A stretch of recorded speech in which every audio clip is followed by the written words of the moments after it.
Brothers of Belle Fourche, Book 1. Written by Carrie Trumbo. Narrated by J. Scott Bennett. Chapter 1. Belle Fourche, South Dakota, June 1899. For the first time in 2 days, Izzy had doubts as she rode along the hilly trail. During the last year and a half, she hadn't been allowed to see anyone, nor make a single decision. Now that she had to decide what to do with her life, she was thoroughly out of practice. Harland had died 2 days before, leaving her nothing but a burning ache for freedom and a sickness in her gut at the thought of him. Her only other option had been her dearest friend from school, Lula Olson, who was now married and living on a ranch in Belle Fourche. It was the very place she needed to find. She and Lula had corresponded often. However, the full truth of what she had been living with would be so harsh, Izzy had feared telling Lula. What could Lula have done, anyway, besides worry? It wasn't like Izzy could just divorce Harland. He wouldn't have allowed it, and it wouldn't have been right. Decisions had consequences, and hers had cost her dearly. Her horse nickered, and she jumped. In the distance, she could just make out 2 poles with an arched sign between them. The postmaster in Belle Fourche had told her when she saw it. She was almost to the Olson place. The broken Circle O, which was owned by Barton and his older brothers, was her destination. Izzy breathed a deep sigh. Soon. Lula would be there, and for the first time in the longest 18 months of her life, she'd get an embrace from someone who wanted her. She'd be somewhere she could sit for a few minutes and rest. Guilt ate at her for not feeling a lick of sadness over losing her husband, but she had long since lost all warm feelings where he was concerned. The upright posts were close enough now that she could see the brand with the large O and another circle around it, which was missing a piece in the upper right of the circle. The brand and name sat in the center of a curved sign above the wide entrance. She said a prayer that they would be welcoming. But she'd said a lot of prayers over the last several months. All seemed to have fallen on deaf ears. A rider on a chestnut horse rode towards her at an easy pace, obviously not concerned by her approach. He had a relaxed look about him, and his shoulders swayed along to the gait of the horse. She waved a welcome, and he nodded, but continued toward her. Her stomach did a little flip. It had been so long since she had dealt with another person. Would he judge her just as Harland always had? Too late to turn back now. As he neared her, her body tensed. She couldn't see much about him besides his wide shoulders and easy seat in the saddle. In the summer heat, he wore brown trousers and a loose linen shirt with a white undershirt. It was possible he'd spent more time on his horse than on his own 2 feet. The man wasn't Lula's husband, Barton, and he wasn't old enough to be Barton's pa, so he had to be one of his brothers. She had secretly hoped she'd make it all the way to Lula's before she was discovered by anyone else, so she wouldn't have to face anyone. Harland had taught her quickly that men couldn't be trusted. He'd been so kind at first. The jittery feeling turned to a buzzing in her head. The heat had gotten to her on the last leg of her journey. Her canteen had run out, and she had been loath to stop. Discomfort had been her companion for so long. What was another day? So, even when her tongue felt as thick as a feather tick, she hadn't stopped to replenish. Now, as the land around her seemed to undulate with the heat, she wished she had. The man reined in a few yards from her, and she likewise left space between them. Now she could see his face, though it was shadowed under his dark Stetson. He had a strong jaw, high cheekbones, and hard eyes. If she let herself, she could almost imagine he'd be just as handsome as Barton, if he smiled. He shifted in the saddle and stared at her for a few moments longer than she expected. Was he judging her even now? It felt so strange to speak without being given permission. I'm Izzy Lawson, and I'm here to see Lula Olson. He nodded, his lips remaining a hard, dark slash under his wide hat brim. It would be so much easier to speak to him, so much less intimidating, if he weren't hidden beneath his cover. He turned his horse around and glanced at her over his broad shoulder. Conrad Olson, I'll show you up to the house. What kind of a name was Izzy? Conrad kept his back straight in the saddle and wouldn't let himself glance back at the scrawny woman behind him. She had tucked her head and barely looked up at him anyway. What he had noticed was her lightly curled hair had bleached and looked almost faded in the sun, but it was a warm brown where the sun hadn't touched it. Her eyes were a gentle blue. Lula had never mentioned an Izzy to him that he could recall, but she had so many sisters, it was difficult to remember all their names. "Are you one of Lula's sisters?"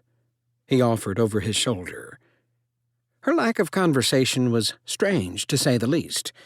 Weren't most women folk ones to talk your ears off?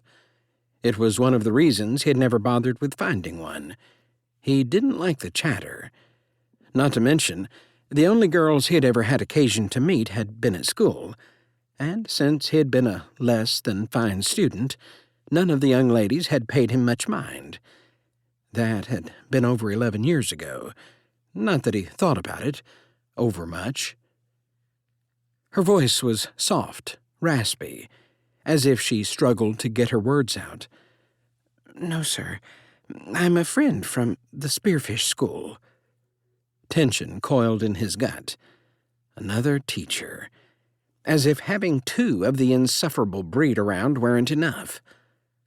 Lula had tried often to pressure him into reading, either to prove to herself that he could read or couldn't. She needed to have someone to teach. He had been a little project for her ever since she'd gotten in a family way, and the school board released her of her teaching duties. She was probably under the direction of his meddlesome little brother Barton.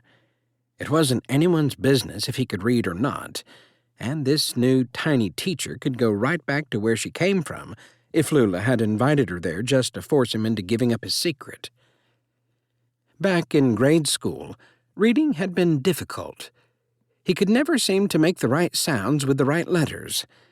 It had been so difficult, in fact, he'd given up ever learning, and there wasn't time now anyway. He was needed every day at all hours to work the ranch. No matter how much it might help matters, he couldn't make the time to learn. He pulled to a stop, slipped his canteen from its pouch, and spun off the top, leaning toward her to hand it off. The woman looked plumb parched, and he suspected the canteen dangling from her saddle was long dry. She leaned back for a moment, eyeing it, then gave in and took a long pull. She wiped her mouth with the back of her arm and handed it back to him, though she still eyed him like a dog that had been whipped. It cut at him in a place deeper than his heart, and he shoved the feeling away. The teacher wasn't going to stay. He wouldn't let her. "Thank you." She seemed to shrink in on herself the closer he got to her, and wouldn't keep her eyes on him. "You a teacher, then?" He ground out the words. He disliked teachers, but this one seemed pretty harmless. She hesitated, her voice so quiet he had to strain to hear. "No, sir." "But didn't you say you were from the normal school?" Why couldn't the woman just answer and be done with it? Did every teacher have to try to be sneaky? "I was, but I didn't finish. I was married instead." He held his breath for a moment and waited until she looked back up at him. "If you're married, where's your husband?" Her soft blue eyes turned hard and cold, the little golden flecks at their center like fire from within. "I hope he's in hell," she whispered. Her shoulders shuddered as she looked away yet again. A pretty blush crept up her neck and turned her cheeks, already pink with the sun, a deep rose. What was a woman doing riding all alone after losing her husband? And what had the man done to make her hate him so? By the way she refused to look him in the eye for longer than a breath, and how quiet she had been, he got the distinct feeling that she was unused to speaking her mind. That was so very different from every teacher he had ever known. He waited, but she didn't say more, and for once he wished she would. "The house is just up yonder. Lula and Barton live on their own place, but he leaves her at the house every day, so that's where she'll be." "Thank you, sir. You've been most kind." No, he hadn't. He wasn't fool enough to believe such nonsense, and he had to clench his teeth to keep from correcting her. While her dander had been up when he had mentioned her mister, she was generally placid, and something about that bothered him. A woman wasn't supposed to be. She was supposed to smile and bring warmth and noise, and bring a man to smile even if he didn't want to. This woman seemed to have forgotten how to do any of that, and deep inside he couldn't shake the question, why? "I'll take your horse to the barn and bring your saddlebag back up later." He pulled to a stop and dismounted, flipping the rein over the saddle horn, confident Talon wouldn't move anyway. He stepped around Mrs. Lawson's horse, just as Mrs. Lawson rose up to dismount. She had been riding astride, and he had just noticed her booted feet sticking out from her skirts when her eyes rolled back into her head and her body went limp. He groped for her waist and tugged her down toward him so she didn't fall under the horse's hooves. Fool woman! Felt like she weighed less than a sack of oats. Why did women have to be so tiny? They never seemed to tire of telling men to eat. Couldn't they take a minute to listen to their own advice? Her head lolled against his shoulder, her soft hair tickling his chin. It was the first time he had had a woman in his arms, and the weight of her pressed against him ignited a need deep inside his chest to keep watch over the slip of a woman. He made it up the front porch steps and tried to open the screen door. "Mama, can you come let me in?" he called, trying not to fumble Mrs. Lawson. He didn't want to jostle her, but he couldn't reach the door handle. Dainty booted feet rushed toward him as his mother appeared, a kitchen towel draped over her shoulder, and she paused to wipe her hands on her long apron. His mama was 4'0" but what she lacked in height, she made up for in spunk. Her chocolate-brown hair, streaked with silver, was tied back into a loose bun, which looked like it would fall out at any moment but never did. The ranch wouldn't be half the home it was without her. "Good gracious, Conrad, who've you got there?" She shoved open the door and held it wide so he could sidle on in. Lula lumbered into the room under the weight of her widening waistline. She gasped. "Izzy!" Lula cried out, her hand flying to her mouth, her eyes wide in her suddenly pale face. "Lay her on the couch. Where did you find her, Conrad?" He hadn't found her. She had found him. At least, that's how it seemed. "She was riding up when I was leaving for town. I brought her back. Seemed like the right thing to do." Manners weren't his biggest strength. Mama had told him so, but it was a good thing he had followed his gut this time, or Mrs. Lawson would have ended up in the dirt, and might not have been found until the next person went to town. "What's the matter with her?" He peered over Lula's shoulder. Lula laid the back of her hand over Mrs. Lawson's forehead, then brushed the hair from her face. He should leave the room. It wasn't his place to be here.